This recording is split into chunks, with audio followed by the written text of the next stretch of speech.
வணக்கம்.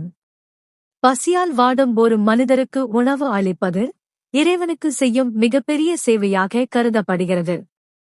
அந்த உயர்ந்த எண்ணத்தோடு ஜவ்வாது மலைப்பகுதியில் வாழும் 2500 முதியோர்களுக்கு தினமும் அன்னதானம் வழங்கி வருகிறது மென்மை அறக்கட்டளை.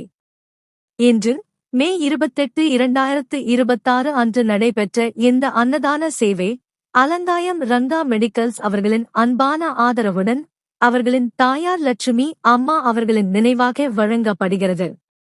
ஒரு தாயின் அன்பு எல்லையற்றது.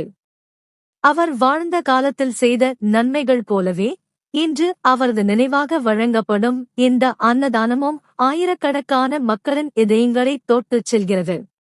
லட்சுமி அம்மா அவர்களின் ஆன்மா சாந்தியடையவும் அவரின் ஆசீர்வாதம் அனைவருக்கும் கிடைக்கவும் நாம் பிரார்த்திக்கிறோம்.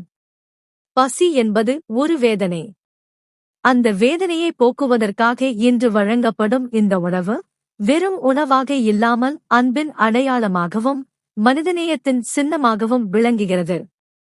இந்த உயர்ந்த சேவைக்கு ஆதரவு அளித்த ரங்கா மெடிக்கல்ஸ், அலங்காயம் குடும்பத்தினருக்கு மென்மை அறக்கட்டளையின் சார்பாகவும் ஜவ்வாது மலைப்பகுதியில் உள்ள 2500 முதியோர்களின் சார்பாகவும் எங்கள் மனமார்ந்த நன்றிகளை தெரிவித்துக் கொள்கிறோம்.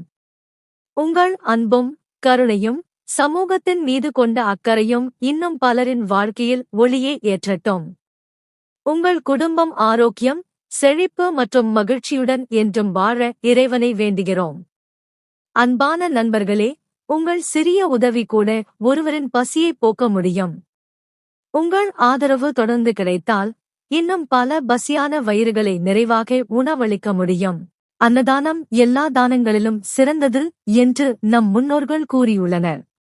அந்த உயர்ந்த சேவையை தொடர்ந்து செய்ய உங்கள் அன்பும் ஆதரவும் எங்களுக்கு தேவை. இந்த சேவையில் பங்கெடுத்து எங்களுடன் இணைந்து மனிதநேயத்தை வளர்த்திடுங்கள். நன்றி. மென்மை அறக்கட்டளை, ஜவ்வாது மலை. பசியற்ற சமுதாயம்